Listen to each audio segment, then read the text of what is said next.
Hey guys, it's Cam here. Welcome back to the Build Room. In this week's episode, we've got something a little bit different because I've been lucky enough to score a 30 litre at-home ultrasonic cleaner. Now I've been dying to get my hands on one of these things because I've only heard good stories. So what we're going to do today is I have a set of carburetors and a whole bunch of other things from around the garage to do with the cars that we're going to put in this thing and run it through its paces. So stick around and check it out.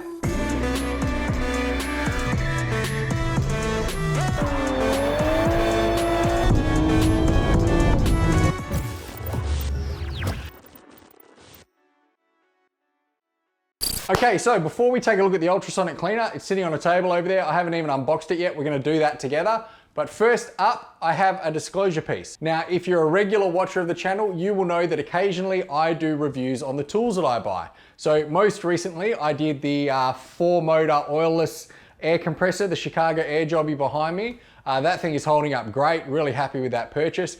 And previous to that, I've also done the Vevor spot welding dent puller here. Now the video on the spot welding dent puller was actually quite successful. It's one of the more successful videos on the channel. That and the bending brake that I built, probably my two most successful videos, which is a little bit depressing when this car is mainly about building cars. But anyway, yeah, it was quite successful and Vevor actually reached out to me.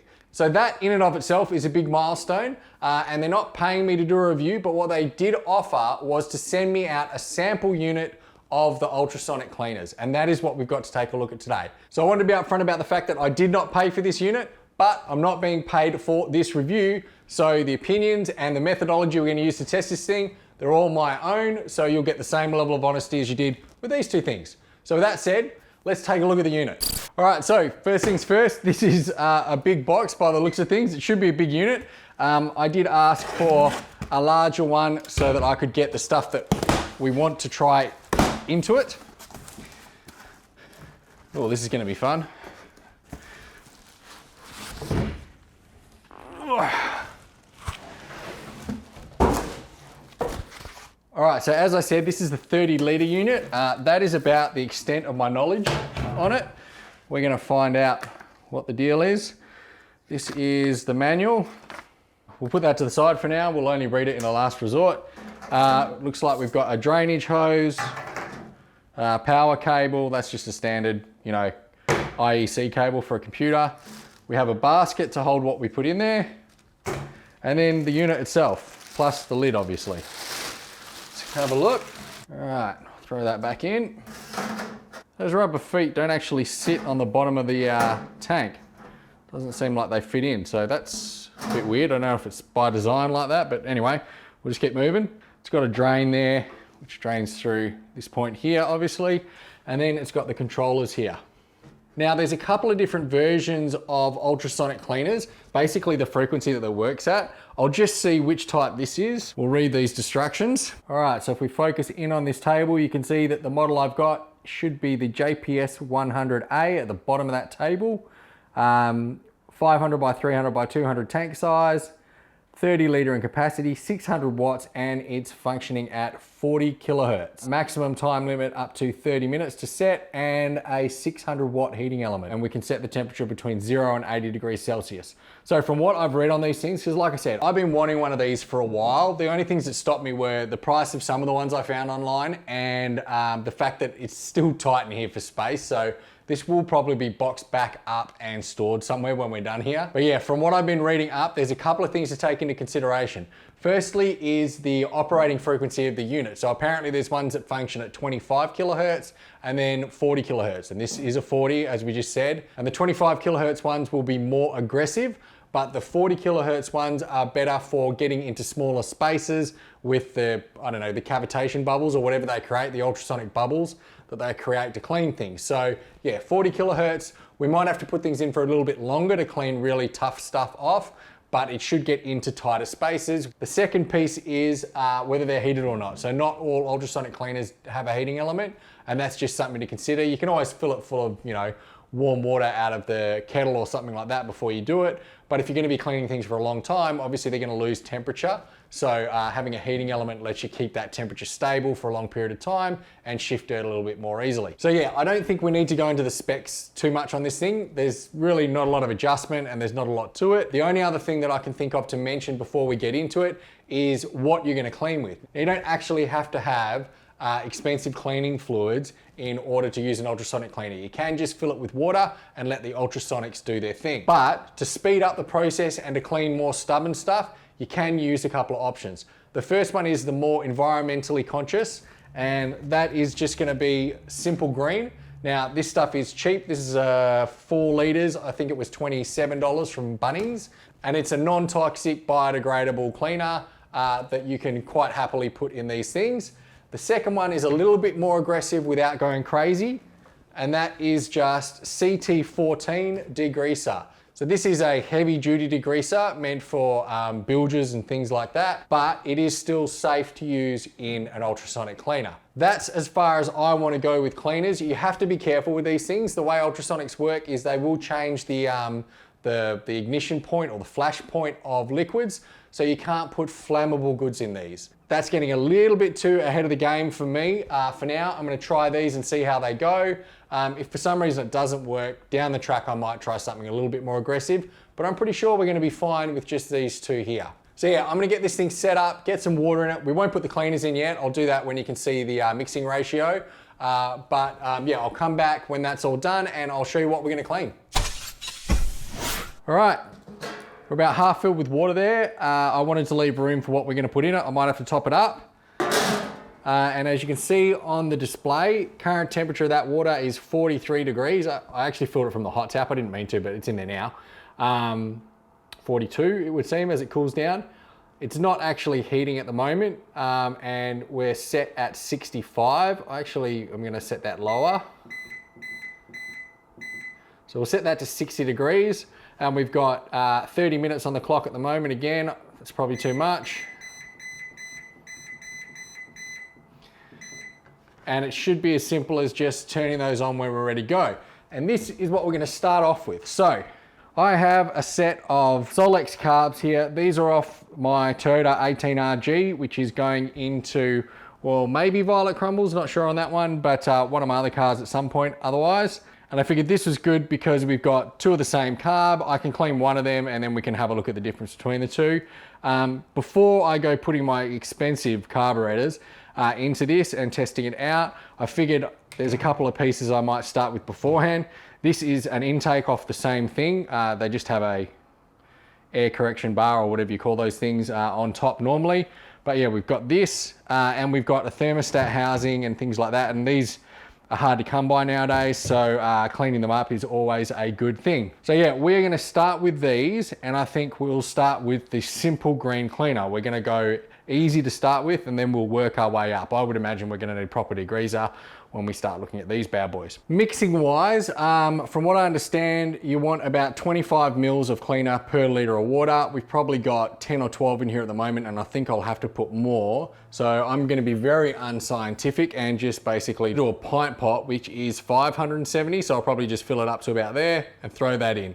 I don't think we really need to be too scientific about the mix ratio. The one thing I would say though, and the reason we are starting with these ones with the simple green is, from what I understand, with aluminium, you have to be careful about what you do with simple green because you can cause oxidization. So we're gonna get some shots of these so that we can get good before and afters, and then we'll fire this thing up. And the only thing I'm gonna do is I'll probably hang around here for the first one just to make sure that the water doesn't evaporate. I'll have the lid on for this one just to stop that evaporation and see how much the lid actually affects it. But when we go to do the carbs, I'll probably leave the top off so you can see the ultrasonics in action.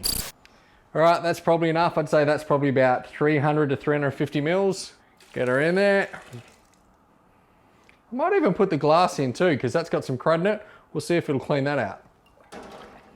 And then we're just gonna pop our units on the basket themselves. I haven't degreased these at all beforehand. As you can see, a lot of people do say to degrease this stuff before you put it in so you can save on your fluid. But I figured that might be a little bit of cheating. So we're gonna probably ruin some clean fluid here, but it's all in the name of science. We'll leave that way. And you can see already our water is not high enough. We've got to cover the whole part. So pop some more water back in, put our thermostat in just so that we know that we're not going to get any higher. And that's probably as full as I'd want to do it. Everything's covered. You can see the air bubbles are coming out. Let's just see if I can expose that. So yeah, everything's covered quite nicely. We've got probably a centimetre cover on top of that thermostat housing, which is the highest point. But because I put so much extra water in there, we're just going to put a little bit more simple green just to offset that. And then we'll put the lid on. And then I'm just going to turn the heater on to start with, and we're going to see, I'll set the camera up for this, and we'll see how long it takes us to increase that temperature by 18 degrees, because that'll give a good indicator of how powerful that 600 watt heater is. Get a stopwatch there too. Let's go.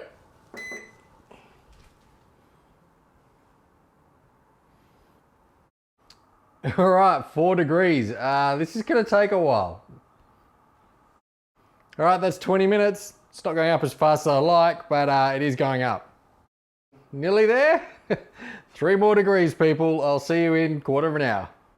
All right, and a little over 45 minutes later, we have hit 60. So that was quite the suspenseful build-up. Maybe if you're filling your one at home and you've got to put 20 litres in it, maybe fill it up from the kettle and just use the heating element to keep the temperature through the cleaning cycle. But let's get the lid off and get this stuff in. I did take the manifold and the thermostat out after the first minute or so because I felt it would be a little bit unfair of a comparison if we let the parts soak in here for 45 minutes before actually running the cleaning cycle. So yeah.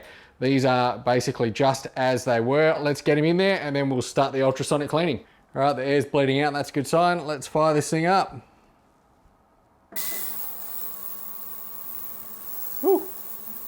All right, already bubbles forming. Throw the lid on, we're gonna come back in 20 minutes. Now I had heaps of video explaining every little detail on how these things are cleaned up, what worked and what didn't, but in reality, I know all you guys really need to see the results, so let's not waste any time. So considering the manifold and thermostat housing only went in for 20 minutes, I think these things came out pretty good. You can see how clean the lightly soiled bits came up, like this side of the manifold, and on the other side that was way dirtier and had build-ups all over it, the result's better than it was, but it needs more work. You could either pre-clean these in some sort of caustic stuff or use brass brushes, etc., or probably just run them through another few times and they'd come up even better than they are now. Either way, we're gonna leave it here and call it a baseline for this process, just because I wanna crack on with the carbies anyway. I removed one of the carbies from the manifold and then I opened up the float bowl so that it would fill with the cleaning solution and get ultrasonic like all the externals. I ran the temp on this one at 65 degrees and I used about 500 ml of CT14 in the mix. All right, look closely. Look at the dirt and grime there, just coming straight off. So it's definitely lifting it.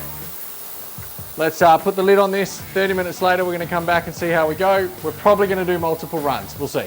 Pulling these out, I'm pretty excited, but also disappointed at the same time. There's definitely some discoloration of the aluminium from sitting in the CT14. Either I had the concentration too high, the temp too high, or CT14 just isn't safe on alley.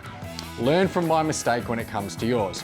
Overall though, it's really cleaned well with just a single run. Even in the tight nooks and crannies inside the float bowl, it looks good. It maybe just needs another hit or two in the ultrasonic cleaner to be perfect. In comparison to the other carb, you can really see how far this one's come, especially on the bottom of the carbs. It's night and day. You could probably get things this clean with a heap of carb cleaner and some brushes, but the cost of carb cleaner adds up and so does your time. So what I plan to do here is to clean up a bunch of other stuff in CT14, then I'll drop it, and then I'll fill it back up with just water and some regular old dishwashing liquid, and then we'll come back and do the other carb and the manifold and see the difference. For now, let's look at all the other things we can clean with this process. Firstly, I kind of snuck this one in before the carbs while it was still in simple green, but it's the canvas roll that the old school Toyota toolkits were wrapped in. Also threw in the tire iron as well. You have to make sure that you don't have any trapped air on these items, otherwise it just won't clean those areas. So I used pliers to push it down to get all the air out, and then I realized they were in pretty average condition, so I threw them in too. I wasn't expecting much here, and to be honest, the results were pretty much what I expected. While it did clean up a bit, there weren't any miracles, but my rusty old pliers certainly do move a lot easier now. Then I was really excited to try out some plastics, and my 240Z taillights have been sitting in the corner needing a proper clean. The issue with these is they get dirt built up inside the lens housing, and the only way to really clean that manually is to heat the assembly up in an oven so that you can pull the lens off, clean it all down, and then reseal it and assemble. That is way too hard basket for the project I'm doing at the moment, so I'm hoping that the Ultrasonic Cleaner will lift all that internal dirt and then it can just be washed out easily through the globe holes. Now these came out amazing and I'm absolutely stoked with them. It's hard to see, but if we look directly into the lenses again, you can see just how clear they are on the inside, and even on the back, it's a night and day comparison with the old ones. Now someone had done a really dodgy clear coat, I would say brush coat, on the outside of these lenses, and that did discolor slightly in the cleaner. But that's okay because that really does need to be sanded back properly and get polished up because yeah, it just looks garbage. But the bottom line is we've cleaned these out properly internally and now all I have to do is worry about the outsides and we're not ripping them apart and trying to reseal them. The final bits that I wanted to try out were the door latching mechanism from one of my RA23 Celicas, just because it's a pretty complex piece, super dirty and it's hard to clean. And I also wanted some actual chrome and some steel. So I just grabbed the shift lever off my W50 gearbox. I'm gonna dump these in here. We'll let it do a single run on these and then I'll come back and we'll go through everything and I'll give you some final thoughts. All right, so we're back and since then I've tidied up, but we're done. I know I'm super happy with how things have come out. So I'm gonna talk through some stuff now and I will overlay some close-ups on it. First of all, let's start with the carbs. So the carbs came up really quite well. You can tell the difference between the ones that were cleaned in the CT14 and the ones that were just cleaned in the water with dishwashing liquid. But the manifold itself has come up really, really clean in just that water and dishwashing liquid. And the carb itself is completely clean as well. As much as you can expect to get with just taking the dirt away, basically. So one is clean, the other one is clean, and the porous aluminium has been brightened / stained a little bit from that. Now I've done a bit of checking online and apparently there are degreasers and cleaners that are more sympathetic to aluminium.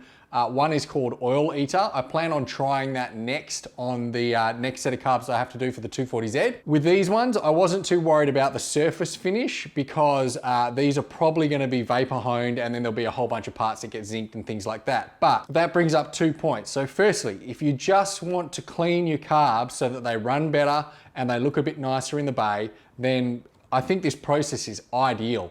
It's very, very low impact. Apart from obviously the chemical changes to this one, the rest of it looks like you just spent a lot of time with a brush and some degreaser cleaning the thing up. So a massive time saver and something I can't wait to get other stuff in this. I've got a laundry list of stuff in my head that is gonna go in here. The second point that I wanted to make though is don't set your expectations too high. So the Ultrasonic Cleaner is exactly that. It's a cleaner. You cannot expect to get the same finish that you would get from surface conditioning. So sandblasting, soda blasting, vapor honing, all of those processes will condition the surface of the metal. Now that can be a good thing sometimes. So from what I understand, vapor honing gives a surface that is quite smooth and flattened or sealed. So it's slightly more resistant to oils and things like that. Whereas sandblasting and soda blasting will leave a very raw finish, which is highly porous and actually really does attract and capture dirt and grease. So it really is horses for courses. I had a side draft Vevor sandblasted once and it came up looking very clean, but you could tell that it wasn't an original finish. And in the end, I had it sandblasted and I actually had to clear coat it because the second you touched it, with an oily fingerprint, that fingerprint was there to stay. So just be careful about what process you want to use, make sure it's appropriate to your purpose, and manage your expectations when it comes to what cleaning actually does to parts. Not that I'm playing down the results at all. I mean, that is the intake manifold that we did. That looks awesome in my opinion. And bear in mind, that is a single run of 20 minutes in simple green and it looks pretty good. If we'd run this a few more times and maybe even run a little wire brush over some of the rusty areas, it would have been even better. The tail light, as I said, I have polished this up slightly just to get rid of that white hazy finish and so that you guys can see the difference. Absolutely stoked on this. Here's some before and after shots that include the other tail light. So you can really see the difference between the dirt that's caked around the edges. The shots that I showed you before show you the cleanliness of the interior lens. Look at the difference in the shade of white between the two reverse lights. That's how big a difference this has made on the inside. And the back of them, it's a night and day difference. One looks almost new with just a little bit of silicone and stuff like that that hasn't come off, but that would be fairly easy to clean off later if I really wanted to. The gear knob from the W50, that came up awesome as well. The plastic piece on the end is nice and clean. Inside the spring area and the retainer and everything, all of that's clear. The chrome, there was a few spots and things on the chrome. That all came off, and it even cleaned up the threads on the end. The only thing I would mention while you're doing all of this stuff is just bear in mind, you're soaking it in a primarily water-based cleaning solution. So you need to make sure you run through and just WD-40 or otherwise lubricate the things that are coming out of it once they're dry, if they are supposed to be lubricated. And then finally is the locking mechanism for the door. And this thing blew me away. The amount of dirt that came off this, even so much as it got the paint off the screws that are holding the plate down. And all of the paint that was in the locking mechanism has come out as well. So for things like this is a huge time saver. From now onwards, any window regulators, locking mechanisms, runners, and all that sort of thing, if it'll fit in there, it's going in there and it's getting it clean, because you just can't beat that. So yeah, overall, super happy with the performance of this thing. Like I said, you've got to manage your expectations. It's not going to build you a new set of carbies by dumping it in there, but it is a massive time saver on all of this stuff. And there are certain things that it can clean that you just can't clean on your own or would take hours. So yeah, honestly, I'm really happy with this thing. Certainly exceeded my expectations and has given me a whole bunch of different things to think about. So thank you very much for Vevor for sending it out. I really appreciate not having to pay for it. But for the price that these things do actually sell for, I think they're pretty good value. In fact, I wish I'd got one before, because there's a whole bunch of parts that I've got in boxes in storage. It would be a lot cleaner right now. But yeah, that's going to pretty much end the review. I will say, if you're after one yourself, I will put an affiliate link in the description that'll get you 5% off. Full disclosure, I do get some money out of that one as well. I don't know what it is, but it's probably not a lot. But that is there, and I'll also link to this 30-litre version, and there's a smaller 10-litre version if you don't want to do the big things that I have. 10-litre version probably be good for one carby. It may not get a full double carb or triple carb manifold into it though. But yeah, that just leaves us with the outro. If you are joining the channel for the review on the cleaner and you're into cars, you should stick around and check out the full Violet Crumbles series, which is my 76 RA23 Celica build, which I'll link to up here. And then YouTube will put some other cool stuff down here. Other than that, I just want to say thanks for watching, and I'll see you next time on The Build Room. Bye for now.